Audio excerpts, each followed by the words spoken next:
Assalamualaikum students. Today we will discuss about the chemical shift and interpretation of NMR spectroscopy. In the previous lecture I have given the introduction of chemical shift, that is the NMR spectra.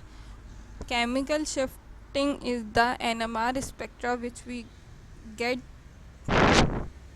from NMR spectroscopy. Which NMR spectroscopy we are discussing right now? We are discussing proton NMR spectroscopy.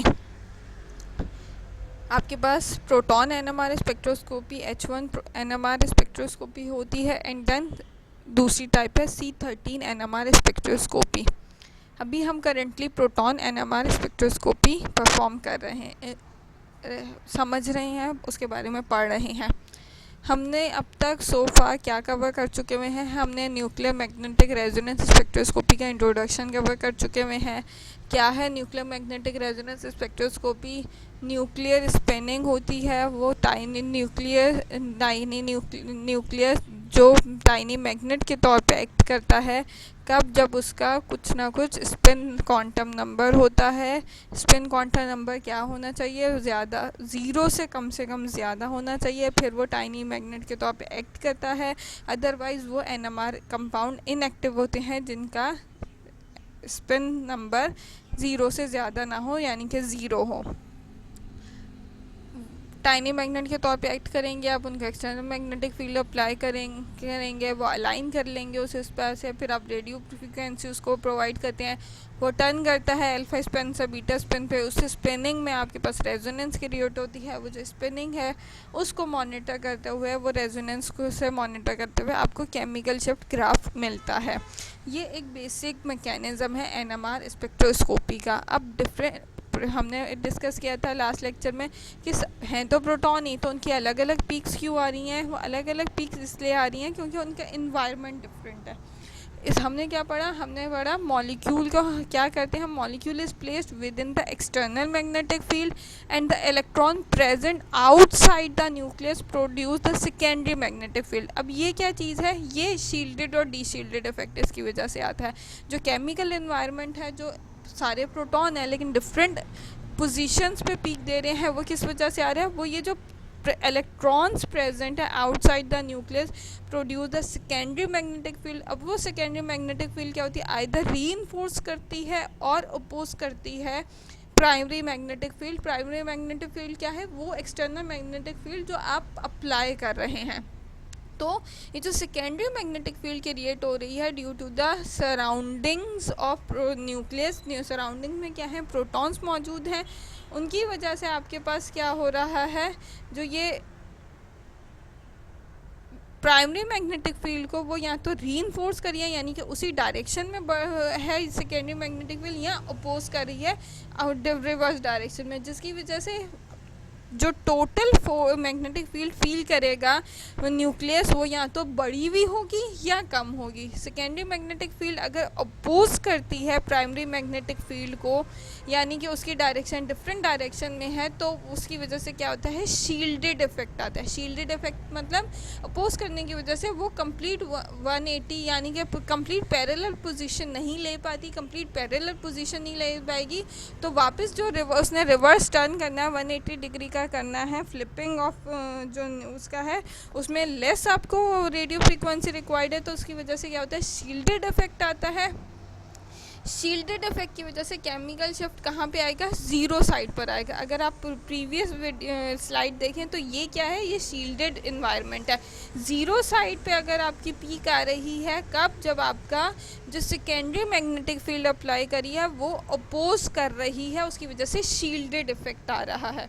और अगर secondary magnetic field, कौन सी secondary magnetic field है? यानी कि जो आपके neighbouring में electrons हैं वो उसी डायरेक्शन में अलाइन है. अच्छा, ये भी बात है कि भाई नेबरिंग में इलेक्ट्रॉन्स हों तो भी ऐसा हो सकता है, और बिल्कुल नेबरिंग में कुछ भी ना हो तो उसकी वजह से कोई निगलेक्ट या अपोज करने वाली चीज़ ही नहीं होगी, तो भी डीशील्डेड एनवायरनमेंट आता है. तो सेकेंडरी मैग्नेटिक फील्ड जो कि रीइंफोर्स्ड कर रही है, तो उसकी वजह से क्या आएगा, आपके पास डीशिल्टेड एनवायरनमेंट आएगा। डीशिल्टेड एनवायरनमेंट क्या कहता है, केमिकल शिफ्ट को करेगा टूवर्ड्स द लेफ्ट साइड।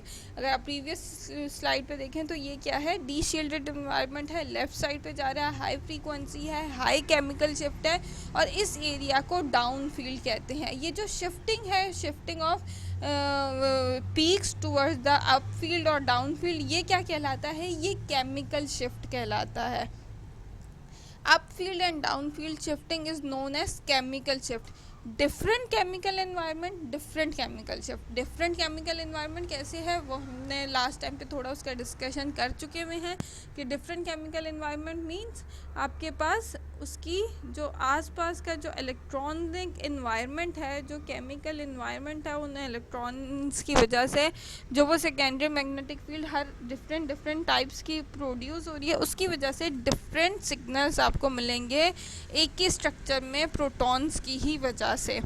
अच्छा, रेफरेंस कंपाउंड हमारे पास एनएमआर स्पेक्ट्रोस्कोपी में जो यूज़ होता है, देखें हर उसमें एक मतलब रेफरेंस होता है कि ये पर्टिकुलर रेफरेंस मॉलिक्यूल है जिसके कंपैरिजन में आप अपने कंपाउंड को एनालाइज कर रहे होते हैं। तो हमारे पास जो रेफरेंस कंपाउंड है एनएमआर स्पेक्ट्रोस्कोपी में वो क्या यूज़ हो रहा होता है, वो टेट्रामिथाइल सीलेन, ये रेफरेंस कंपाउंड है जो कि आपके पास यूज़ हो रहा होता है। द डेल्टा वैल्यू, अच्छा डेल्टा वैल्यू क्या है, अगर आप ये केमिकल शिफ्ट देखें, ये जो पार्ट्स पर मिलियन में ये जो है इस पूरे ग्राफ के ये जो वैल्यूज़ हैं इनको डेल्टा वैल्यू कहा जाता है।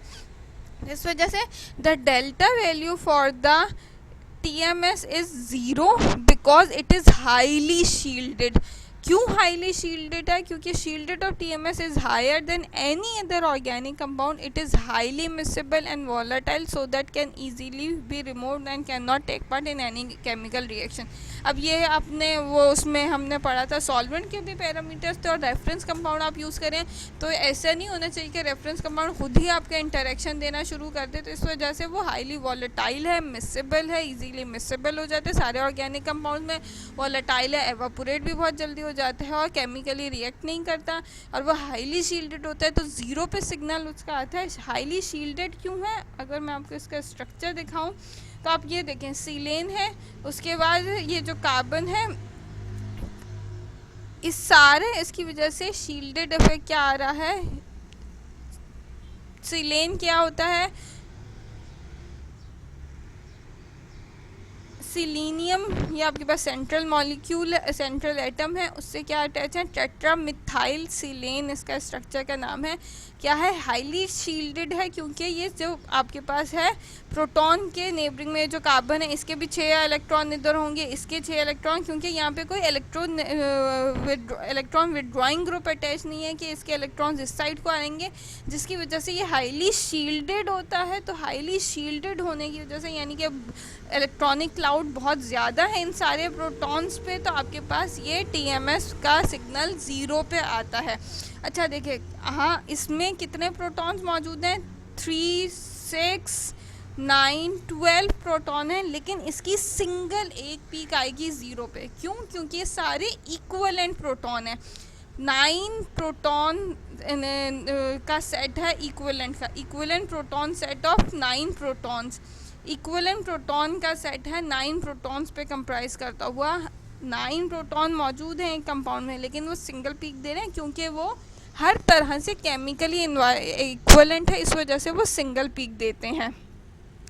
नंबर ऑफ़ सिग्नल्स अगर हम देखें, अब जो पहला पार्ट थी कि हमारे पास कितने नंबर ऑफ़ सिग्नल आएंगे, हमने उसमें बोला था कि इक्वलेंट, अगर आप इक्वलेंट को समझें तो क्या है आपके पास, इक्वलेंट क्या है वो इस तरह से आपको समझ आएगी। Number of equivalent proton in a molecule क्या होते हैं, each single in the NMR spectrum represent the set of equivalent proton. अब ये देखें, ये आपके पास क्या है, मिथनॉल का स्ट्रक्चर है, ये कार्बन के साथ 1, 2, 3 प्रोटॉन्स अटैच हैं, और ये ऑक्सीजन के साथ हाइड्रोजन अटैच है। अब इस वाले प्रोटॉन का एनवायरनमेंट डिफरेंट है और इन 3 प्रोटॉन्स का एनवायरनमेंट डिफरेंट है। इसकी वजह से ये क्या है, हमारे पास 2 इक्वलेंट सेट है। एक इक्वलेंट सेट है जिसमें आपके पास ये वाले 3 प्रोटॉन है, और एक इक्वलेंट प्रोटॉन है जिसमें ये वाला प्रोटॉन है। इसकी पीक आपके पास, क्योंकि ये ऑक्सीजन से अटैच है, तो हाईली क्या होगा, ऑक्सीजन के इलेक्ट्रोनेगेटिव एटम है, ये क्या है, हाईली डीशील्डेड होगा, तो इसका सिग्नल यहाँ पे आएगा डीशील्डेड इन्वायरमेंट में लेफ़्ट साइड पे। और ये जो इक्विवेलेंट सेट का प्रोटॉन है ये क्या करता है, ये आपके पास क्योंकि शील्डेड है, इसमें कोई आपके पास इलेक्ट्रोनेगेटिव नहीं है, तो इस वजह से इसका सिग्नल आपके पास कहाँ आएगा, आपकी राइट साइड पर आएगा। इक्विवेलेंट प्रोटॉन क्या होते हैं, मैग्नेटिकली इक्विवेलेंट प्रोटॉन, यानी कि सेम केमिकल एनवायरनमेंट, जब सेम केमिकल एनवायरनमेंट होगा तो उस इक्विवेलेंट प्रोटॉन का एक सिंगल सिग्नल आएगा।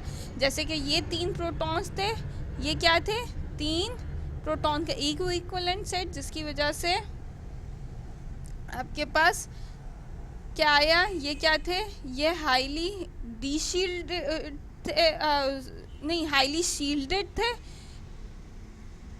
जिसकी वजह से आपके पास ये सिग्नल आया। ये वाला प्रोटॉन हाईली डीशील्डेड था, जिसकी वजह से आपके पास ये वाला सिग्नल आया।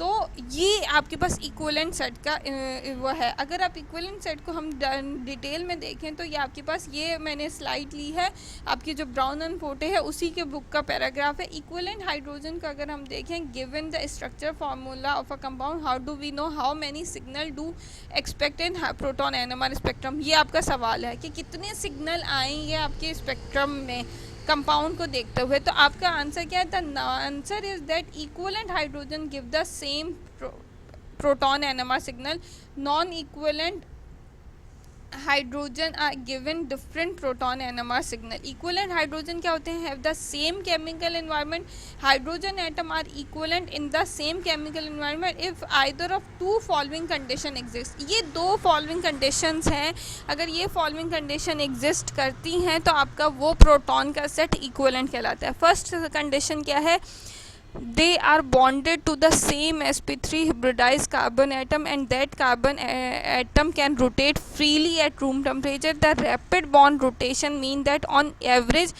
hydrogen atom bonded to same carbon atom see the same chemical environment and therefore equivalent।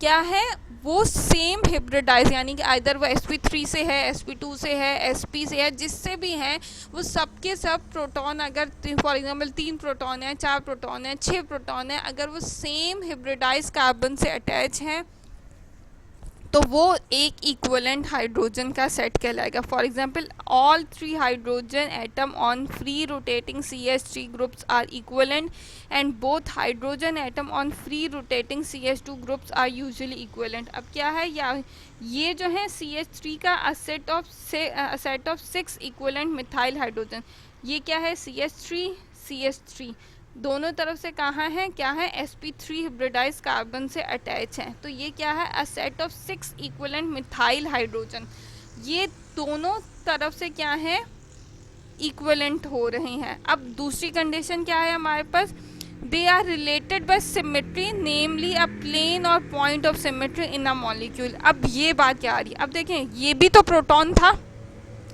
इसको हमने क्यों नहीं इसमें यूज़ किया, हालांकि ये भी तो कार्बन से अटैच था, लेकिन क्यों, क्योंकि ये जो प्रोटॉन थे ये sp3 हिब्रिडाइज से थे, ये भी sp3 कार्बन से थे, लेकिन ये sp3 कार्बन से अटैच नहीं था। अब दूसरी कंडीशन, दूसरी बात क्या थी, दूसरा ये केमिकली सेम, सिमेट्रिकली भी सेम नहीं है ये वाला प्रोटॉन। प्लेन ऑफ सिमेट्री अगर देखें, अगर हम इसको डिवाइड करें तो आपके पास इस प्रोटॉन के इधर सिमेट्री भी सेम नहीं है। 2 कंडीशन है हमारे पास। स्ट्रक्चर ऑफ 2 क्लोरोप्रोपेन का अगर हम देखें तो क्या है, 2 क्लोरोप्रोपेन पे हमारे पास क्या है, 2 इक्विवेलेंट सेट मिल रहे हैं। एक इक्विवेलेंट सेट मिल रहा है ये CH3 एक इक्विवेलेंट सेट में 6 हाइड्रोजन है, एक इक्विवेलेंट सेट में 1 हाइड्रोजन है। एक हाइड्रोजन जो है वो क्या है, क्योंकि वो ये दोनों क्या है, sp3 हिब्रिडाइज से अटैच है, ये sp3 हिब्रिडाइज से अटैच नहीं है, इसकी कॉन्फ़िगरेशन एक तो डिफरेंट है, दूसरी इसकी कायरलिटी सेम है। अगर आप इन दोनों का सिमेट्री प्लान देखें तो वो सेम है, यानी कि इसके इधर भी Cl है, इसके इधर भी Cl है, इसके इधर भी हाइड्रोजन है, इसके इधर भी है, लेकिन इसके साथ में अगर क्रॉस में देखें तो इसके इस साइड पे Cl, एनवायरनमेंट डिफरेंट हो रहा है इस प्रोटॉन का। तो ये 2 कंडीशंस होती हैं आपके पास। पहली कंडीशन है कि वो सेम हिब्रिडाइज कार्बन से अटैच हो, और दूसरी है कि उनका एनवायरनमेंट केमिकली सिमेट्री भी उनकी सेम हो।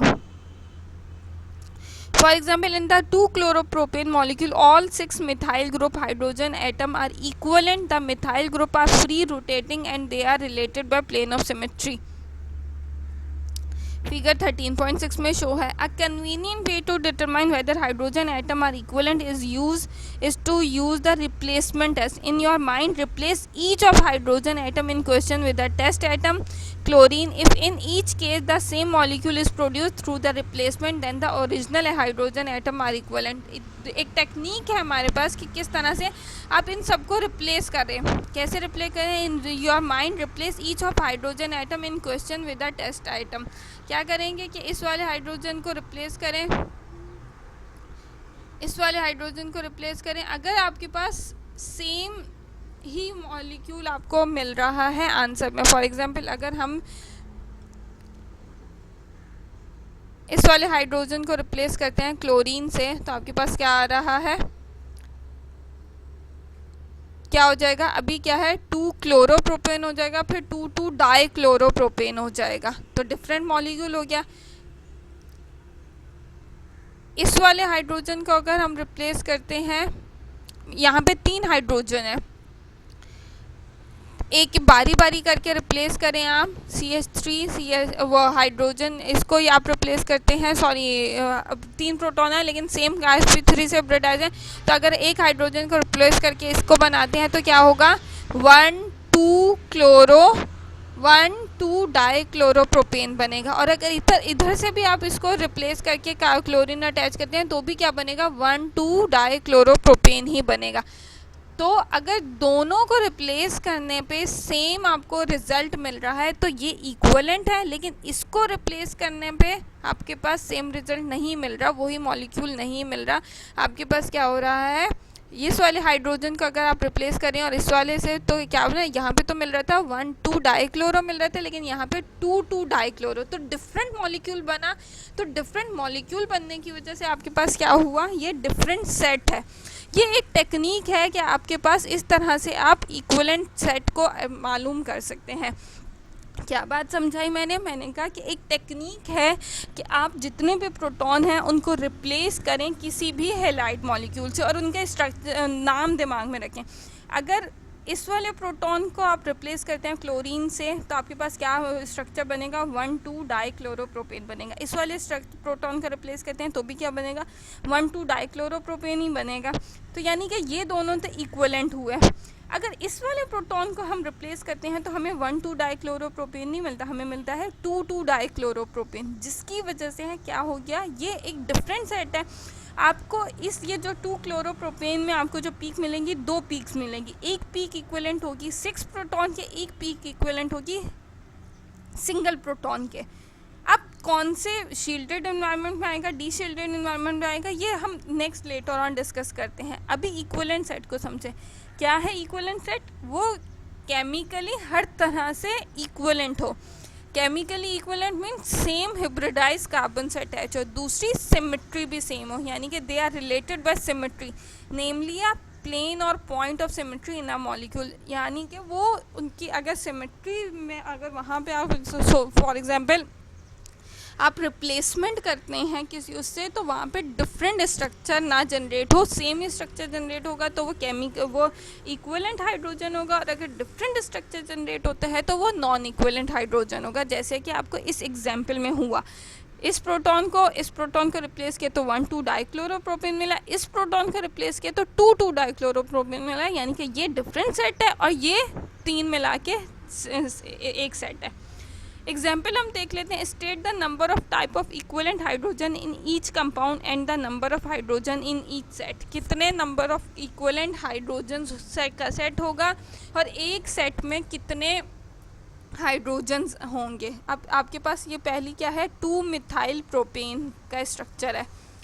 अगर आप ये देखें क्या है, 1, 2, 3 ये बेसिक चेन है. 2 मिथाइल पे, यानी कि 2 कार्बन पे मिथाइल ग्रुप पर अटैच है. ये क्या होगा, ये क्या बन गया, आपके पास स्ट्रक्चर बन गया 2-मिथाइल प्रोपेन. अब आप क्या करेंगे, इसमें इक्विवेलेंट सेट निकालेंगे. कैसे इक्विवेलेंट सेट निकालेंगे, ये CH3, यहाँ पे क्या है, ये प्रोटॉन क्या है, कार्बन से अटैच है, क्या है, sp3 हिब्रिडाइज है। ये प्रोटॉन क्या है, कार्बन से अटैच है, sp3 हिब्रिडाइज है। ये प्रोटॉन क्या है, कार्बन से अटैच है, sp3 हिब्रिडाइज है। अब ये कार्बन फर्दर क्या है, CH से अटैच है, ये भी कार्बन फर्दर CH से अटैच है, ये भी कार्बन, यानी कि इसमें ये तीन जो प्रोटॉन्स हैं, तीन जो प्रोटॉन हैं, यानी कि टोटल 9 जो प्रोटॉन है, ये एक सिंगल सेट है, और ये जो हाइड्रोजन है ये एक अलग सेट है। तो क्या हुआ, अ set of 9 equivalent primary hydrogen, 1 tertiary hydrogen. अच्छा, आपको पता है प्राइमरी सेकेंडरी टर्शरी क्या होता है, जो मतलब ये क्या है, प्राइमरी हाइड्रोजन हैं, क्योंकि ये क्या है, सारे अलग अलग अटैच है। यहाँ पे आपके पास ये क्या है, टर्शरी हाइड्रोजन है, क्योंकि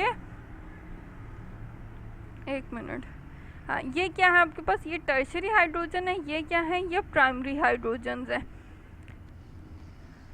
हमारे पास हमने क्या बोला, इस वाले सेट में क्या मिलेंगे, 2 पीक्स मिलेंगे, क्योंकि 2 इक्विवेलेंट सेट है। एक पीक इक्विवेलेंट के होगी 9 प्रोटॉन के, एक पीक इक्विवेलेंट होगी 1 प्रोटॉन के। दूसरी एग्जांपल हम देख लेते हैं 2 मिथाइल ब्यूटेन की, 1 2 3 4 की ये ब्यूटेन की चेन है, 2 पे पोजीशन पे क्या है, मिथाइल अटैच है। अब अगर आप ये देखें तो ये वाला जो प्रोटॉन है, 3 प्रोटॉन। अच्छा, दूसरी भी एग्जांपल करी जा सकती है, वो जो टेक्निक थी कि आप इस वाले प्रोटॉन को क्लोरीन से रिप्लेस करें। फॉर एग्जांपल इस वाले प्रोटॉन को क्लोरीन से रिप्लेस करते हैं तो क्या आ जाएगा, 1 क्लोरो 2 मिथाइल प्रोपेन स्ट्रक्चर बन जाएगा। इस वाले को रिप्लेस करते हैं तो क्या बन जाएगा, 1 क्लोरो 2 मिथाइल प्रोपेन ही बनेगा। अगर इस वाले को रिप्लेस करते हैं, इस वाले प्रोटॉन को आप क्लोरीन से, तो क्या बनेगा, 1 क्लोरो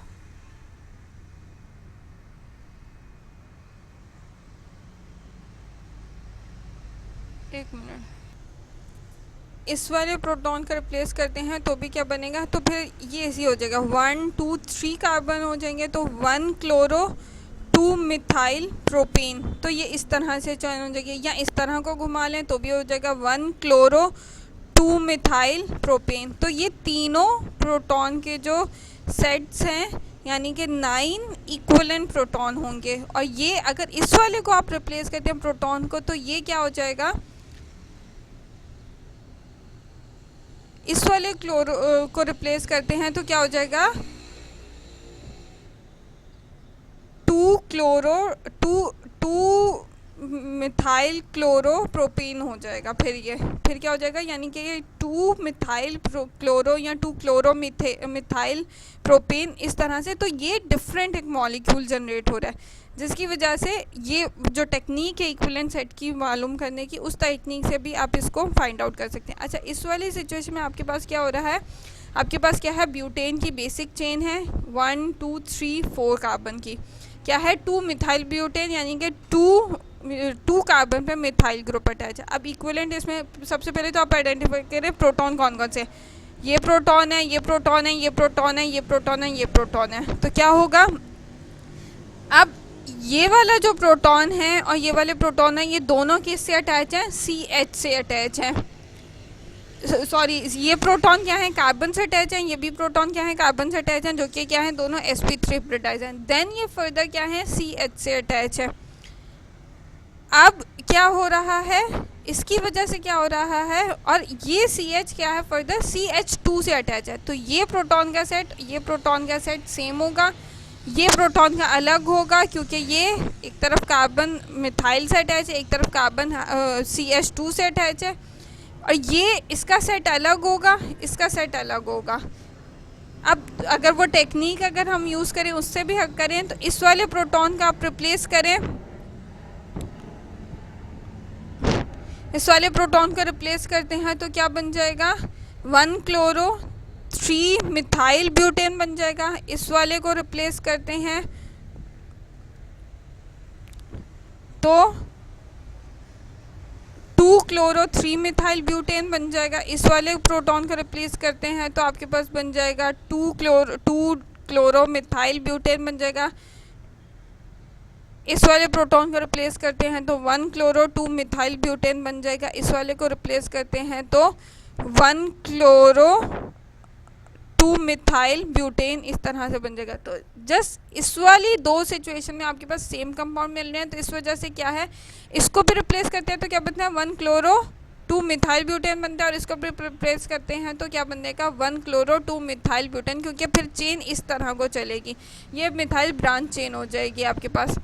तो इन दोनों को रिप्लेस करने पे आपके पास सेम कंपाउंड मिल रहा है, बाकी सबको रिप्लेस करने पे डिफरेंट कंपाउंड मिल रहा है। तो क्या होगा, ये हमारे पास a set of 3 equivalent primary hydrogen, a set of 2 equivalent secondary hydrogen, a set of 6 equivalent primary hydrogen and a set of 1 tertiary hydrogen।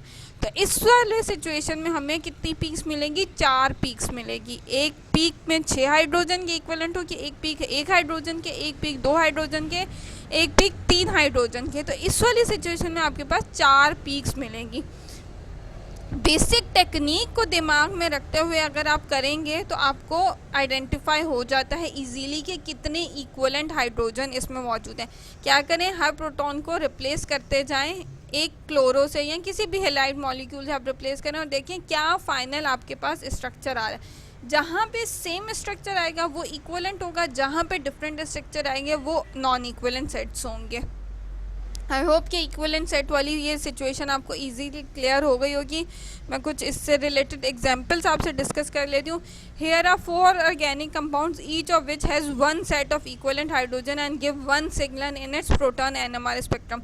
अब क्या है, ये एसीटोन का है, इसको आप फॉर एग्जांपल रिप्लेस करते हैं तो क्या बन जाएगा 1 क्लोरो प्रोपेन हो जाएगा। इसको रिप्लेस करते हैं तो भी क्या होगा 1 क्लोरो प्रोपानोन हो जाएगा, 1 क्लोरो प्रोपानोन 1 क्लोरो प्रोपानोन। दोनों सिचुएशन में सेम आपके पास अगर स्ट्रक्चर बन रहा है तो क्या है, सिंगल प्रोटॉन है, इसमें में क्या हो रहा है CH2 ये 4 हैं, 1,2 डाई क्लोरो इथेन है। अगर इसको रिप्लेस करते हैं तो क्या हो जाएगा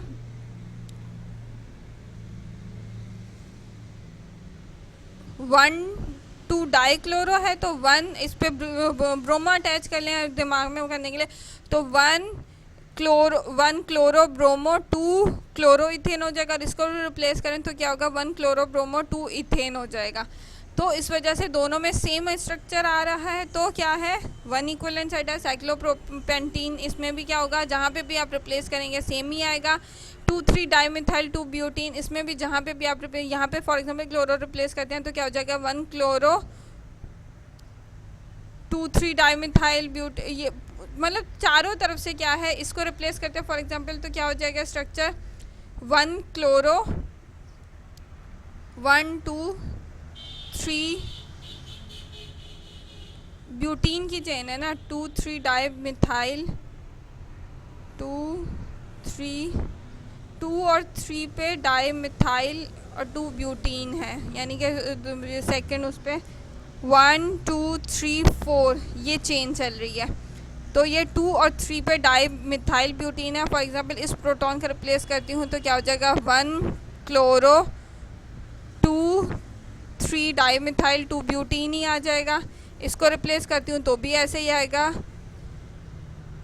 1 क्लोरो 2 3 डाईमिथाइल 2 ब्यूटीन। तो हर तरफ से सेम स्ट्रक्चर आ रहा है, तो आपके पास क्या होगा, इन सब में सिंगल पीक आएगी। इस वाली सिचुएशन में आपके पास क्या है, 2 सिग्नल्स आते हैं, molecule with 2 or more set of equivalent hydrogen give rise to a different resonance signal for each set as illustrated by these 4 examples। इसमें क्या है, हमारे पास 2 से 1,1,2 डाईक्लोरोइथेन क्या है, 2 सिग्नल मिलेंगे। एक इस प्रोटॉन का सेट का होगा, क्योंकि अगर आप यहाँ पे रिप्लेस करते हैं क्लोरीन को तो क्या हो जाएगा 1 क्लोरो 2 1, ये क्या हो जाएगा 1,1,2 ट्राई क्लोरो इथेन हो जाएगा। और इसको रिप्लेस करते हैं तो क्या हो जाएगा 1,1,1 ट्राई क्लोरो इथेन। तो डिफरेंट स्ट्रक्चर आ रहा है, यहाँ पे क्या हो जाएगा 1,1,2 ट्राई क्लोरो, यहाँ पे क्या हो रहा है 1,1,1 ट्राई क्लोरो इथेन। तो डिफरेंट स्ट्रक्चर है, तो ये डिफरेंट सेट है, ये डिफरेंट सेट है। इस प्रोटॉन का अलग सिग्नल आएगा, इन 3 प्रोटॉन का अलग एक सिग्नल आएगा। यहाँ पे इस वाला जो कार्बन है उस पर रिप्लेसमेंट करते हैं आप, ये जो है साइक्लोपेंटानोन, इस वाले रिप्लेसमेंट पे अलग आएगा, बाकी सब पे सेम वो एक ही स्ट्रक्चर आएगा तो 2 सिग्नल आएंगे यहाँ पे। अच्छा, ये वाली सिमेट्री वाली सिचुएशन है। अब क्या है, यहाँ पे 3 सिग्नल आते हैं, इस प्रोटॉन का अलग आएगा, इस प्रोटॉन का अलग आएगा, इस वाले प्रोटॉन 3 प्रोटॉन का अलग आएगा। क्यों? क्योंकि आपके अगर वही टेक्निक यूज़ करें तो इस प्रोटॉन को आप रिप्लेस करते हैं तो क्या हो जाएगा 1,1 डाइक्लोरोप्रोपेन, इस वाले को रिप्लेस करते हैं तो क्या होगा 1,2 डाइक्लोरोप्रोपेन आ जाएगा, और इस वाले को रिप्लेस करते हैं तो क्या आ जाएगा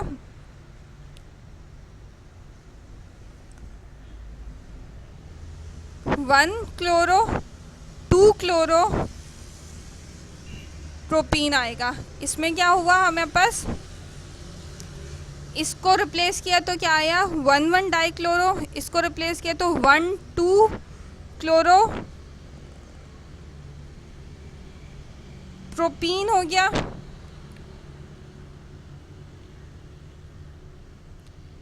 1,2 क्लोरोप्रोपीन हो गया, और इसको रिप्लेस करते हैं हम तो क्या हो जाएगा 1,2,3 क्लोरोप्रोपीन हो जाएगा, क्योंकि ये 3 कार्बन है। 1,3 क्लोरोप्रोपोन हो जाएगा। इसमें क्या हो रहा है 1,1 डाइक्लोरो, इसमें क्या हो रहा है 1,2 डाइक्लोरो, और इसमें क्या हो रहा है 1,3 डाइक्लोरो। तो इस तीनों सिचुएशन में क्या हो रहा है, डिफरेंट स्ट्रक्चर बन रहा है। तो क्या हो रहा है ये 3 सिग्नल इसकी वजह देंगे, ये प्रोटॉन का अलग सिग्नल आएगा, इस प्रोटॉन का अलग सिग्नल आएगा, इन 3 प्रोटॉन का अलग सिग्नल आएगा। दोबारा से समझें क्या है, अगर इस प्रोटॉन का आप रिप्लेस करते हैं तो क्या स्ट्रक्चर बनेगा 1,1 डाइक्लोरोप्रोपीन बनेगा। इस वाले को रिप्लेस करते हैं तो क्या बनेगा 1,2 डाइक्लोरोप्रोपीन बनेगा। इस वाले प्रोटॉन को रिप्लेस करते हैं तो क्या बनेगा 1,3 डाइक्लोरोप्रोपीन बनेगा। तीनों में डिफरेंट स्ट्रक्चर आ रहे हैं। इसी तरह से साइक्लोहेक्सीन में करें तो आपके पास इसमें भी 3 सिग्नल आएंगे, इसका अलग सिग्नल आएगा, इसका अलग सिग्नल आएगा, और इन 4 का अलग सिग्नल आएगा। क्योंकि यहाँ पे आप रिप्लेस करते हैं तो क्या आएगा 1 क्लोरो साइक्लोहेक्सीन आएगा, इस वाले पर रिप्लेस करते हैं तो 2 क्लोरो साइक्लोहेक्सीन आएगा, और इन पर रिप्लेस करते हैं तो अलग उस हिसाब से डिफरेंट आएंगे। तो इस वजह से आपके पास अगर आप वो टेक्निक यूज़ करते हैं कि किस तरह से इक्विवेलेंट हाइड्रोजन फाइंड आउट करने हैं, तो आप easily equivalent hydrogen find out कर सकते हैं। और इक्विवेलेंट हाइड्रोजन आपने फाइंड आउट कर लिए तो आप नंबर ऑफ़ सिग्नल प्रेडिक्ट कर सकते हैं कि इस स्ट्रक्चर में इतने नंबर ऑफ़ सिग्नल आएंगे। नेक्स्ट, अगर हम इक्विवेलेंट हाइड्रोजन को ध्यान में रखते हुए ये देखें, स्ट्रक्चर प्रेडिक्शन देखें, तो आपके पास क्या है, ये हमारे पास डिफरेंट मॉलिक्यूलर फार्मूला गिवन है।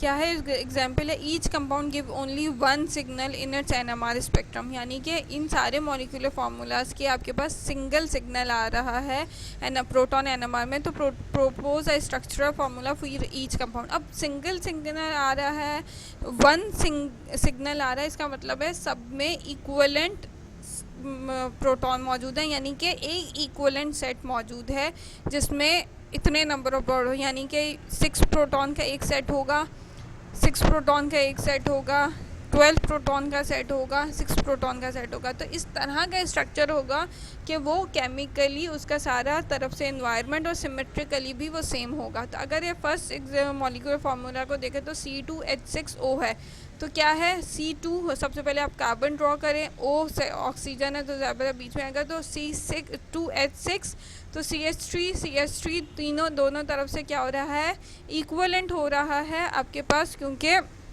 इसको भी अगर आप रिप्लेस करें तो क्या आएगा 1 क्लोरो एसीटोन आएगा, और इसको भी आप रिप्लेस नहीं, सॉरी ये एसीटोन नहीं है,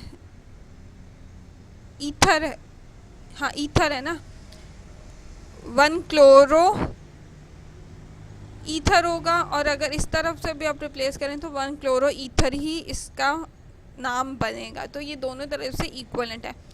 क्या CH3H6Cl2, तो आप सबसे पहले कार्बन 3 ड्रॉ करें, देन क्या है Cl2, सेंटर वाले पे अगर 2 क्लोरीन आप ड्रॉ कर लेते हैं तो दोनों तरफ CH3 तो वो इक्विवेलेंट हो जाएंगे। C6H12, तो आपके पास ये बेंजीन का स्ट्रक्चर भी हो सकता है, और आपके पास C6 इस तरह से आपके पास 1 2 3 4 5 6 इस तरह से ये इथेन के स्ट्रक्चर के साथ भी अगर ये क्या हो रहा है, चारों तरफ से इक्वलेंट हाइड्रोजन मिल रहे हैं। आपके पास C4H6 हो तो आपके पास इस तरह से ये ब्यूटाइन का स्ट्रक्चर आपके पास क्या हो रहा है, दो इक्वलेंट दोनों तरफ से ये 3 प्रोटॉन का एक इक्वलेंट सेट बन रहा है। तो इन चारों मॉलिक्यूलर फार्मूला से ये स्ट्रक्चरल फार्मूला है जिनसे आपको सिंगल प्रोटॉन की पीक मिलेगी, यानी कि इन मॉलिक्यूलर फार्मूला का अगर ये स्ट्रक्चर होता तो आपके पास सिंगल पीक मिलेगी। अब ये इसी तरह से आप ये देखें सिंगल पीक, आप इसी तरह से आप स्ट्रक्चरल प्रेडिक्शन करते हैं। अब ये इसी की रिलेटेड ये प्रॉब्लम्स हैं, ये आप अगर ख़ुद सॉल्व करें तो आपकी अच्छी प्रैक्टिस हो जाएगी। ये आपके पास C3H6O है, C5H10 है, C5H12 है, C4H6 Cl4 है।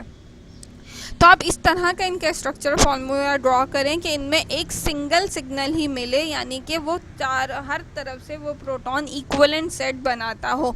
और यही आपकी प्रेडिक्शन की वो प्रैक्टिस भी हो जाएगी कि आप